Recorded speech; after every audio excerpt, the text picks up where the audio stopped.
Welcome to Easy Stories in English, the podcast that will take your English from okay to good and from good to great. I am Ariel Goodbody, your host for this show, and today's episode is a conversation about giving up sugar for Lent. Now, you may have just heard a little noise. Do you hear that? Kind of a metallic boom, boom noise. Well, if you're listening and not watching the podcast on YouTube, I am wearing some very big earrings. I bought these earrings yesterday. They're shaped like the peace sign. You know, the peace symbol that was popular in the 1960s. I think it was the 60s, not the 70s. And it's kind of round and it has a line down the middle and then two diagonal lines going from the center to the outside. It's a big circle with some lines through it. Anyway, I've got these cool peace earrings. So I thought, where better to show them off than my podcast? Where better to debut them, to show them for the first time than my podcast? So here they are. So if you can't see them, just imagine some big chunky hoop earrings or go to the YouTube channel and watch there.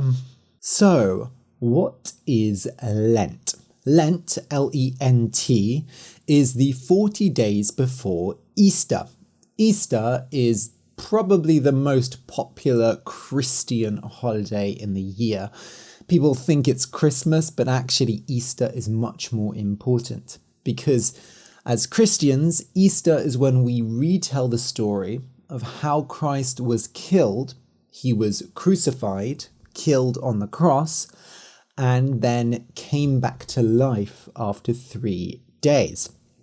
Leading up to Easter, Jesus went into the desert. Jesus Christ went into the desert for 40 days and 40 nights. And while in the desert, he fasted. He did not eat or drink. He prayed and he was tempted by the devil. The devil, Satan, appeared and offered Jesus food and power. But Jesus rejected the devil.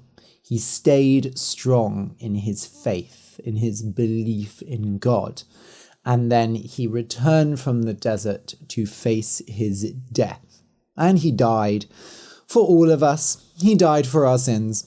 Look, if you're not a Christian, you're probably not so interested in the religious part. But Easter is a really beautiful time of the year. If you are a Christian, it's a wonderful story. The services are very moving.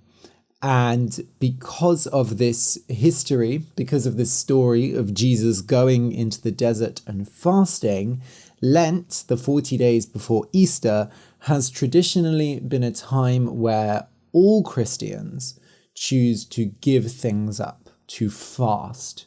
It's also Ramadan right now. Ramadan is a Muslim celebration, or I guess it's a celebration at the end, but during the month of Ramadan, you fast every day from sunrise to sunset. So I actually went to an iftar the other day at my work. Iftars are when you break the fast, when you start eating after a day of fasting in Ramadan. So we had a work iftar for some of the students, and I wasn't fasting, but it was really nice to break bread with others and to learn about some Muslim traditions. So anyway, traditionally during Lent, like really back in the old days of Christianity, Christians would fast as well, just like Muslims fast during Ramadan. Now, that's not so common. If you go back into the Middle Ages, maybe 500 years, people would abstain from certain things. They would avoid certain things. So people would abstain from meat, sex, and alcohol, typically. But then over time, this became watered down. This became less of a common practice. Nowadays, at least in the UK, people choose to give something up, but many people don't give something up. And when people do give something up, they're not very serious about it a lot of the time. I remember being at school and people would often say, "Oh, are you giving anything up for Lent?" And people might give up things like chocolate or swearing or not doing your homework, right? And then adults might give up things like alcohol or cigarettes. But again, it's not such a serious practice. And I don't know how common this is actually in other countries. My Italian friend, for example, had never heard of this. So giving things up for Lent may be quite like a specifically British thing. And obviously it's only something that religious people tend to do. And so this year for Lent, I decided to give up sugar. Now, what do I mean by sugar? I mean not eating sweets, pastries, chocolate, smoothies, bubble tea, cake, biscuits, all things of that sort. I am allowing myself fruit and jam and sauces like ketchup, which technically have sugar in them, but in maybe quite a small quantity, or you're not like drinking ketchup from the bottle, I hope. But I'm just trying to be careful about these other things. Like some fruits are really sugary, right? Like dates. So I'm not going to buy lots of dates because that will tempt me, right? That will make me want to eat more sugar. So at the time I'm recording this, I'm about 2.5 weeks into Lent, and it's been going really well, actually. It was far easier than I expected. I've tried to give up sugar in the past, but I didn't really do it in like a serious, structured way. And I've always been the kind of person who uses sweets to make me feel better when I'm having a bad day or when I'm bored. There was actually something I heard about during COVID. Lots of people started eating sweets and chocolate, and it was like our brains were understimulated. There was so little going on that we needed that like hit of sugar to kind of excite us, I guess. So this time has been much easier than any other time I've tried, but I've been pretty serious and intentional about it. I've told lots of people what I'm doing. I set clear rules for what I can and can't eat. There's an end goal, right? It's tied to a religious practice. And I even wrote a little contract where I said something like, "I, Ariel Goodbody, promise to not eat these things until this date." And I signed it and I put it up on the wall of my classroom, and I told all my students, this is what I'm doing. You have to hold me accountable. So when you hold someone accountable, you make sure that they actually do the things they promise to do. So I asked my students to hold me accountable. If you see me eating sweets, tell me to stop. And that hasn't happened, but I think just telling other people, physically writing it down, committing, makes it much easier. So in the first few days of Lent, I was eating a lot of fruits. I wanted that sugar. I wanted that taste of sweetness. So I ate a lot of tangerines and apples. But after the first week or so, I actually found I didn't need that anymore. And actually my desire for sweets, it kind of went away. I think there's wanting food emotionally and then wanting food physically. And the thing is, sweets and desserts don't offer much nutritional value to our bodies. So we really usually just want them on an emotional level. And I've found that there's certain activities or times that I just associate with sweet food, right? Like when I'm in a restaurant, I'm like, ooh, I would like dessert because that's something I've always got. I've always been the person who wants dessert, even when everyone else doesn't. Or there was a sunny day the other day and I was walking around and it was like, oh, it would be really nice to get like a smoothie or a bubble tea. And then I was like, okay, well, what's something nice I can get that fills that need of having something in the nice weather, a nice drink, but isn't sweet? So I ended up getting an iced hojicha latte. So hojicha is a kind of Japanese tea. I think it's some kind of grain like buckwheat or barley. I don't know. But it's a kind of tea, right? Like a kind of black tea, quite bitter. And I had that iced as a latte, so with milk, but no sugar.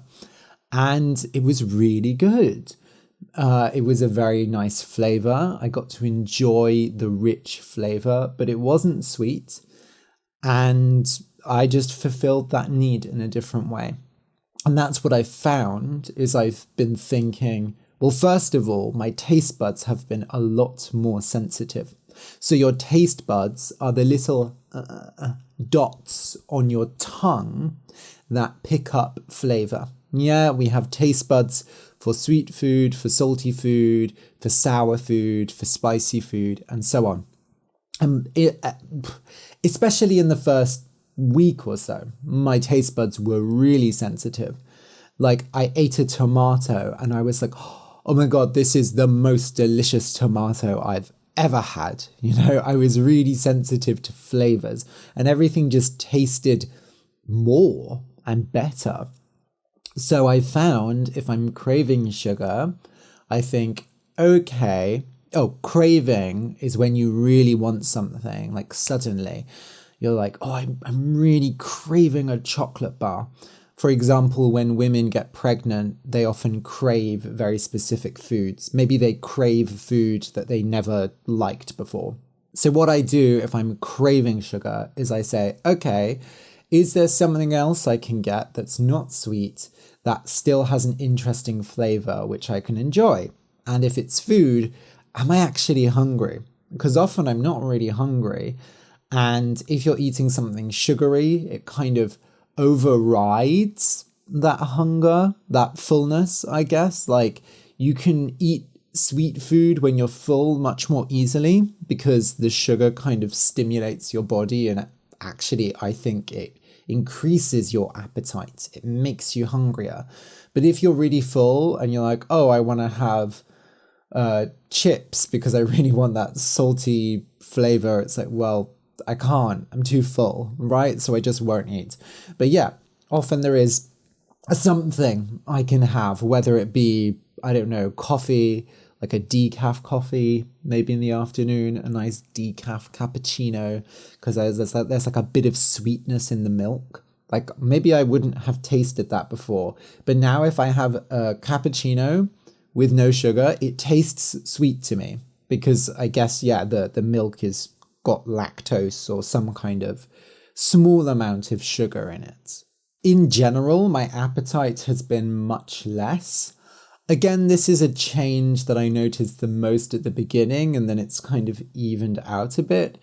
But generally, I can eat smaller meals and feel full. And if I need to skip a meal, like if I need to not eat lunch or dinner because I'm going to a social event or something, that used to be very stressful because I would get really hungry, but now I can do that quite easily, and I feel fine. I think a lot of the pain of hunger, a lot of the difficulty of hunger comes from sugar because sugar affects your blood sugar levels so much. It makes a dramatic spike in insulin, right? Which is this chemical to do with the regulation of sugar in the body. Whereas if you eat less sugar or no sugar, I can't really say I'm eating no sugar because I'm still having bits of sugar in various things, but sure, I'm having a lot less sugar. When you have less sugar, your blood sugar is more stable, so you don't get this like intense hunger, or at least that's what I've experienced. So originally the plan was to buy a really nice luxury Easter egg, like a chocolate egg to have on Easter Sunday. And I was even thinking of putting it up by my bed so I could look at it and fantasize and look forward to this delicious Easter egg. But now I'm not sure, because I'm really enjoying life with no sugar, and I'm thinking I want to continue it. And I know myself, and also generally I just think this is how it works. I know that if I have some sugar, if after Lent I say, okay, I'll allow myself to have a bit of chocolates at the end of the day, it will all go downhill. It will all change very quickly. I know that as soon as I open that door, I will start eating sugar and chocolate and sweets a lot. And I'll just go back to how it was before. So I really do want to try and maintain this. If for nothing else, just because I like it. And also, I would be lying if I didn't say I'm also a bit vain. And vain is when you're obsessed with your appearance. You care a lot about your appearance. And to be honest, since quitting sugar, I've lost some weight. And I know what you're probably thinking, Ariel, you don't need to lose weight. I know I don't need to lose weight, but it feels good to lose weight so easily, actually.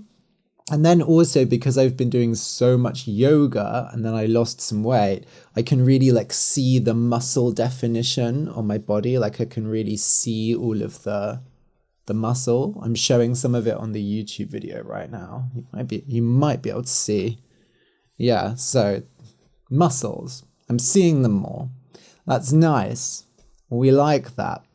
And it just feels good for my body. And I would like to do that for my body because I've struggled with sugar and sweets and chocolate for all my life.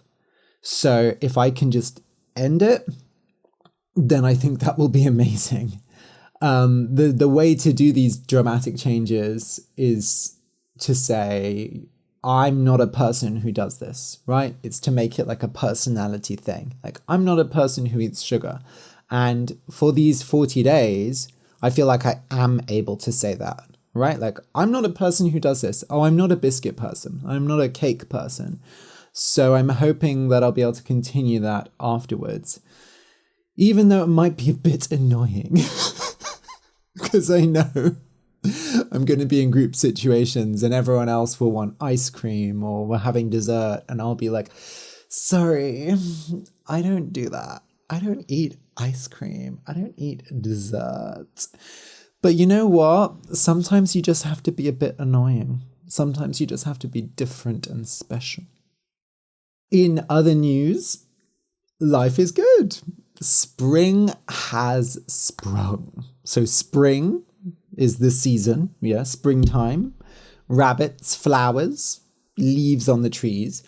And actually, in English, spring is also a verb, to spring. It means to jump.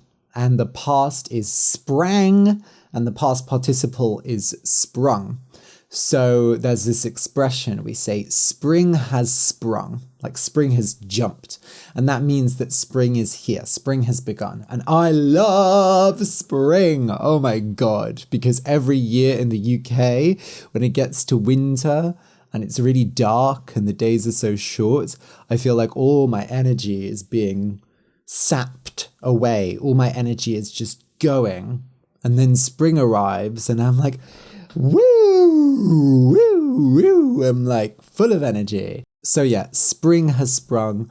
We've had some beautiful sunny days with 18 degrees. I've spent time in the park catching the sun. I can wake up and it's light outside, although next week is daylight savings, so we'll go back to darkness in the morning for a few weeks. But what that does mean, daylight savings is, when the clock moves backwards or forwards. Not all countries do daylight savings. it's a bit of a stupid system, to be honest. But the advantage of daylight savings next week is that the days will be longer. Well, they'll feel longer. They'll feel darker in the morning, but then the sun goes down at like 7 p.m. and it's fabulous. I love long British evenings. That is one advantage of the weather here. Okay, so it's like cold and wet and stuff. But in summer, we get such long days. Like in the summer here, the sun sets at like 10 p.m. It's gorgeous. You can sit out in the evening in a park. Oh, it's so nice. I'm really looking forward to that. I remember during COVID, in that summer, I used to walk up to the park near my house at like 8 or 9 p.m. and everyone was sitting out on the grass, socially distanced, of course. And I would just lie down on my blanket, read a book, watch the sunset, have a nap. Well, not really have a nap, just kind of lie down.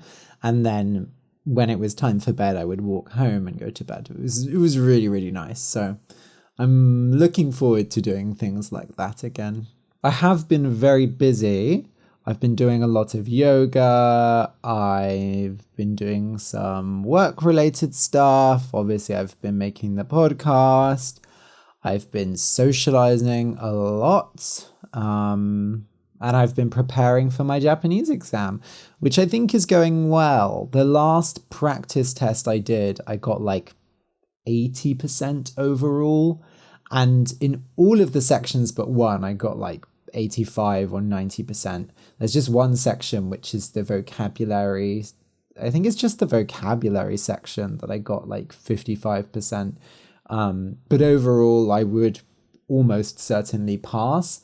So to be honest, the main way to improve the vocabulary is just to keep reading books and making flashcards with new words from the books.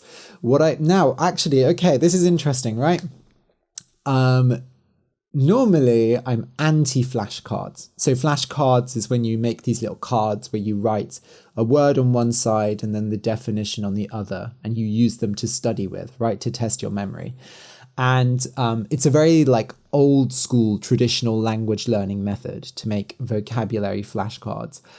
And nowadays, most people make digital flashcards. And if you make digital flashcards, they use often a spaced repetition system, SRS, which uses research on intervals, like what are the best intervals for studying words to remember them the best.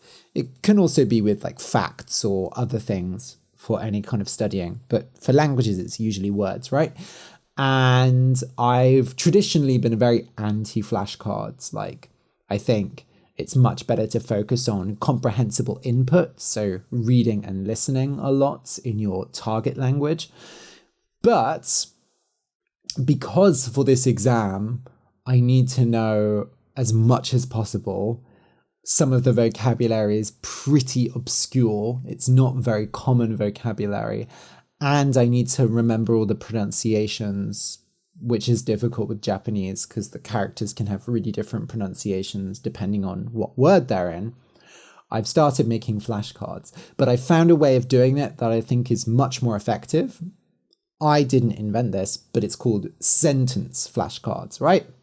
And it's a really obvious concept now that I know it. I kind of wish I had figured it out before, but essentially I read my book, and then when I come across a word that's new, I highlight the sentence, and then later on, I make a flashcard from that sentence. So on the flashcard, on one side, I have the whole sentence, and then underlined is the new word, the word that I learned.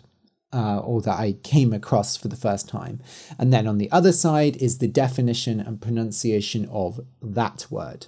So the idea is, rather than just learning words without context, you learn them in a specific context and you learn what they mean specifically in that context. And because the flashcard is from my reading, I can remember, oh, this was talking about this thing happening. This was in that chapter. And I have like an emotional link to it. So it's far more effective for learning words. It's also just more intentional. Like it takes more time to make the flashcards, but then just that fact by itself means I'll probably remember the words better. So yeah, so I am making flashcards and studying flashcards as well.